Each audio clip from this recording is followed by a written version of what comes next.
How does your church differ? 당신이 다니는 교회는 다른 교회와 어떤 차이가 있습니까?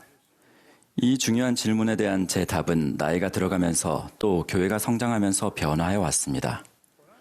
저는 1932년 유타에서 태어났는데 그 당시만 해도 우리 교회 회원 수는 70만여 명에 지나지 않았고 그마저도 주로 유타와 인근주에 편중되어 있었습니다.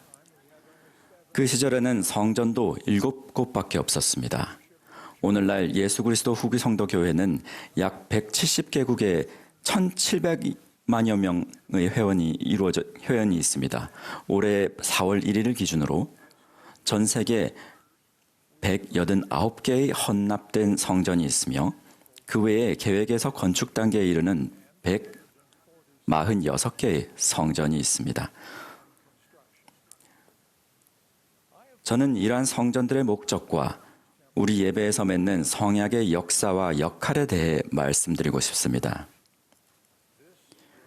이것은 앞선 연사들의 영감 어린 가르침을 보강하는 메시지가 될 것입니다. 성약이란 특정한 책임을 수행하겠다는 약속입니다. 사람이 하는 약속들은 개인의 삶을 규제하고 사회가 기능하는 데 필수적인 요소입니다. 그런데 현재 이러한 인식이 위협받고 있습니다.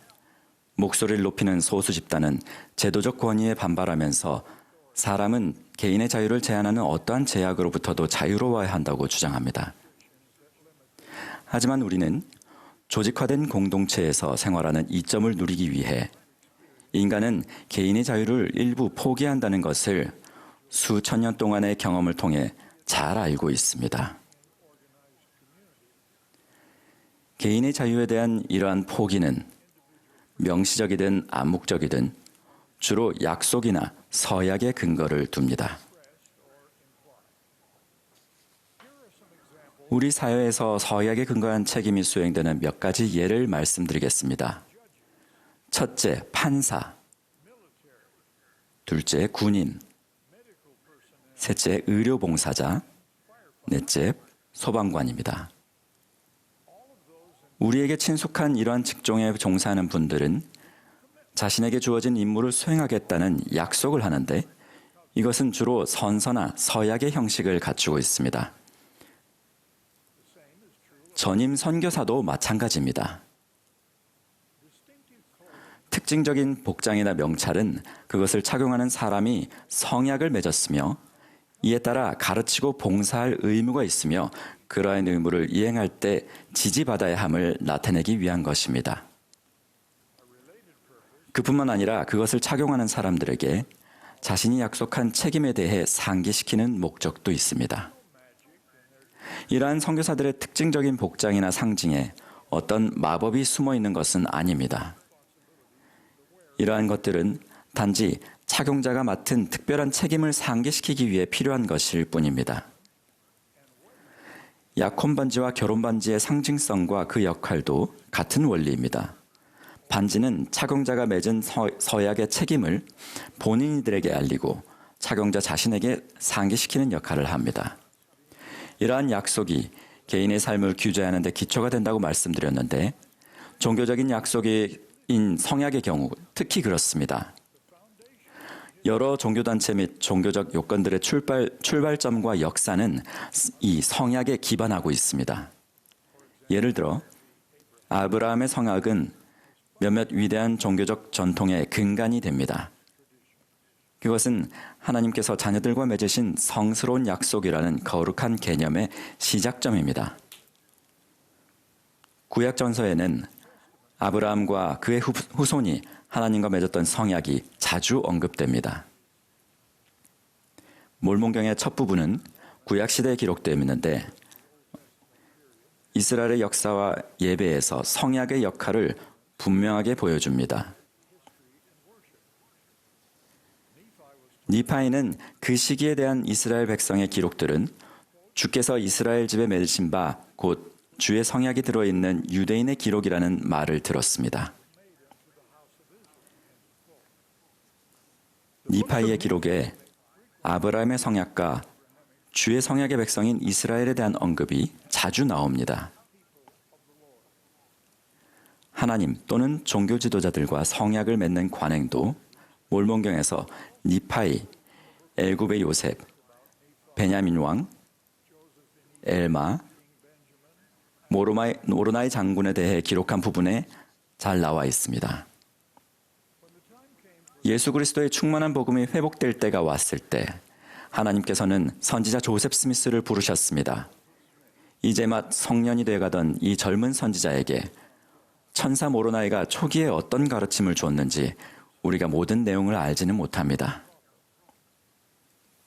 하지만 모로나이가 조셉에게 하나님께서 그에게 시키실 일이 있다는 것과 아버지들에게 한 약속들과 더불어 영원한 복음의 충만함을 세상에 드러내야 한다는 것을 말했다는 사실을 우리는 압니다. 우리는 또한 어린 조셉이 교회를 조직하라는 지시를 받기도 전에 가장 열정적으로 읽었던 경전 내용 중에는 그가 몰몬경에서 번역하고 있던 성약들에 대한 가르침이 많았다는 사실도 압니다. 몰몬경은 자녀들을 위한 하나님의 계획을 포함하는 충만한 복음에 대한 회복의 주된 자료입니다. 또한 이 책은 성약에 대한 언급으로 가득 차 있습니다.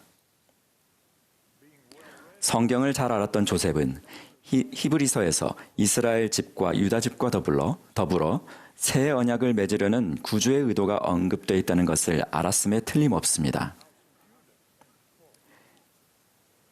히브리서는 또한 예수님을 새 언약의 중보자로 칭합니다. 의미심장하게도 구주의 지상 성역에 대한 성경 기록의 제목은 신약인데 이것은 사실상 새로운 성약이라는 말입니다. 성약은 복음 회복의 토대였습니다. 이것은 주님께서 선지자에게 당신의 교회를 조직하는 일에서 가장 먼저 하도록 지시하셨던 조치를 보면 잘 드러납니다.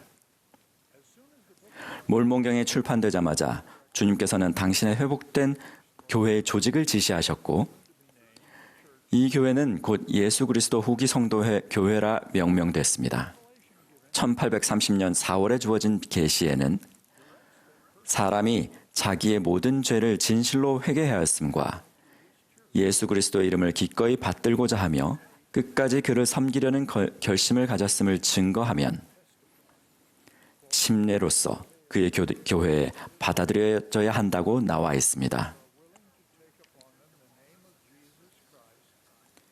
같은 계시에 교회는 주 예수를 기념하여 떡과 포도주, 즉 물을 취하기 위해 자주 함께 모여야 한다고 나와 있습니다.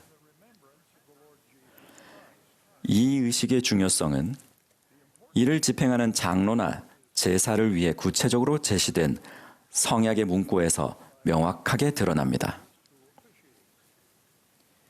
집행자는 이 떡을 취하는 모든 사람의 영혼을 위하여 각 상징물을 축복하면서 오 하나님 영원하신 아버지시여 또한 저희가 기꺼이 당신 아들의 이름을 받들며 항상 그를 기억하고 그가 저희에게 주신 계명을 지키고자 함을 당신에게 증거하게 해달라고 말합니다.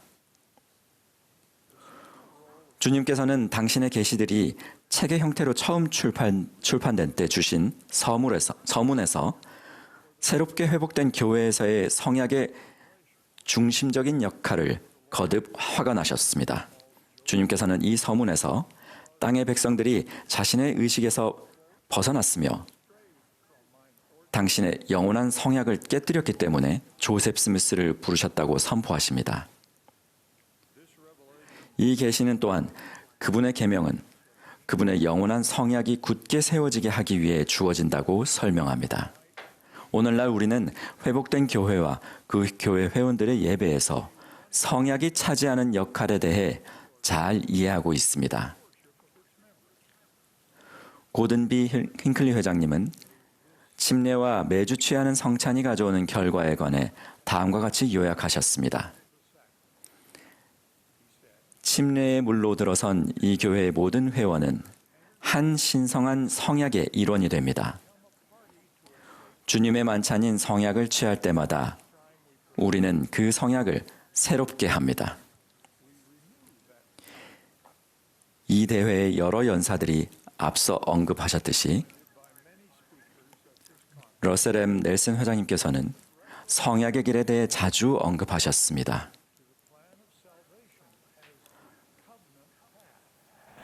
that quote leads us back to God 성약의 길은 우리를 다시 하나님께로 인도하며 바로 하나님과 우리의 관계에 대한 것입니다.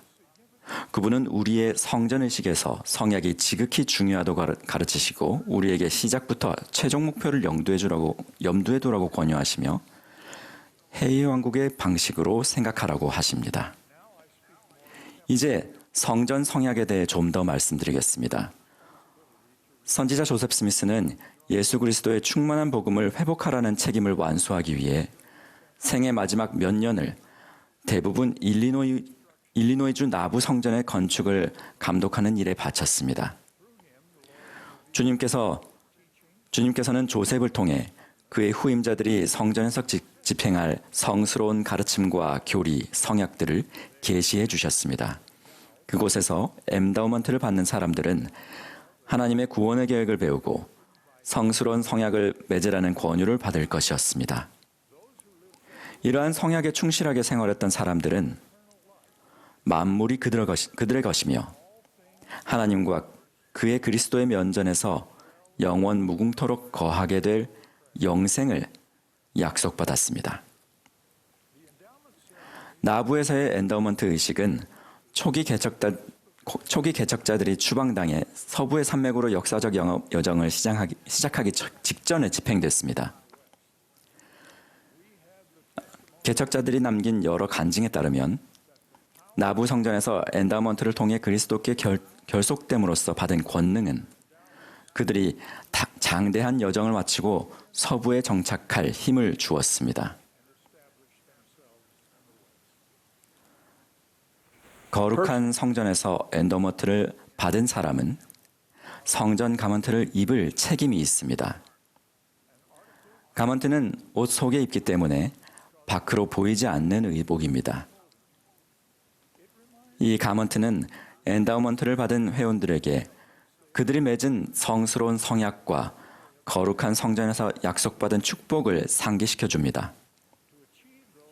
그러한 거룩한 목적을 이루기 위해 우리는 명백히 필요한 경우를 제외하고는 성전 가먼트를 계속해서 착용하라는 가르침을 받습니다. 성약에는 쉬는 날이 없기 때문에 가먼트를 벗는 것은 그와 관련된 성약의 책임과 축복을 포기하는 것으로 간주될 수 있습니다. 반면 가먼트를 충실하게 입고 성전 성약을 지키는 사람은 주 예수 그리스도의 제자로서 자신의 역할을 계속해서 분명하게 나타냅니다. 예수 그리스도 후기 성도 교회는 전 세계의 성전을 짓고 있습니다. 성전의 목적은 하나님의 성약의 자녀들에게 성전 예배라는 축복을 베풀어 성약을 통해 받는 성스러운 책임과 권능, 그리고 그리스도와 결봉되는 특별한 축복을 받을 수 있게 하는 것입니다. 예수 그리스도 교회는 하나님과 성약을 맺는 것을 중시하는 교회로 알려져 있습니다. 성약은 이 회복된 교회에서 집행하는 각각의 구원 및 승형 의식에 내재되어 있습니다. 침례 의식과 그에 따르는 성약은 해외 왕국에 들어가기 위한 필수 요건입니다. 성전 의식과 그에 따르는 성약은 하나님의 모든 은사 중 가장 큰 은사인 영생, 즉 해외 왕국에서 승형하는 데 필수적인 요건입니다. 그것이 예수 그리스도 후기 성도 교회가 중점을 두는 부분입니다. 저는 예수 그리스도께서 이 교회의 머리가 되심을 간증드립니다. in the 그 name 성스러운 성약의 축복을 간구하는 모든 사람에게 그 축복은 주어질 것임을 간증드립니다. 예수 그리스도 이름으로 간증드립니다. 아멘.